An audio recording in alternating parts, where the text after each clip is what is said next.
El periodista igualadí Albert Rossell s'ha posat a la pell de Joan Serra i Constansó, polifacètica figura de la ciutat al tombat dels segles XIX i XX que va ser alcalde, periodista, escriptor i empresari. Per fer-ho està resseguint les seves passes a través dels nombrosos escrits que va deixar en publicacions com el diari El Igualadino, que encara conserven a la Biblioteca Central d'Igualada.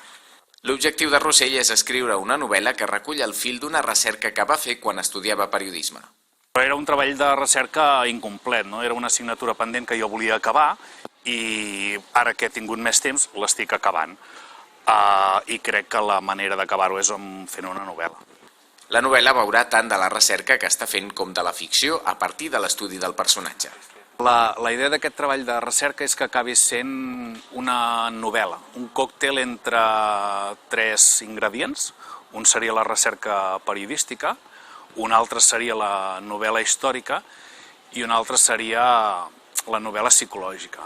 I això de la novel·la psicològica també té la seva ciència perquè implica escriure en tercera persona, la qual cosa implica alhora conèixer molt bé la persona, el personatge. Joan Serra i Constansó va ser president de l'Ateneu Igualadí i a Barcelona va ser una de les plomes més destacades de publicacions satíriques referents com La Campana de Gràcia o L'Esquella de la Torratxa. Amb crítiques a la corrupció i al colonialisme que sovint guarden paral·lelismes a l'actualitat, Albert Rossell destaca els valors del que fou alcalde de la seva ciutat. Com una persona amb una moral molt recta, una persona molt espiritual i que lluitava contra qualsevol injustícia que veia i ho feia des de la política i des del periodisme.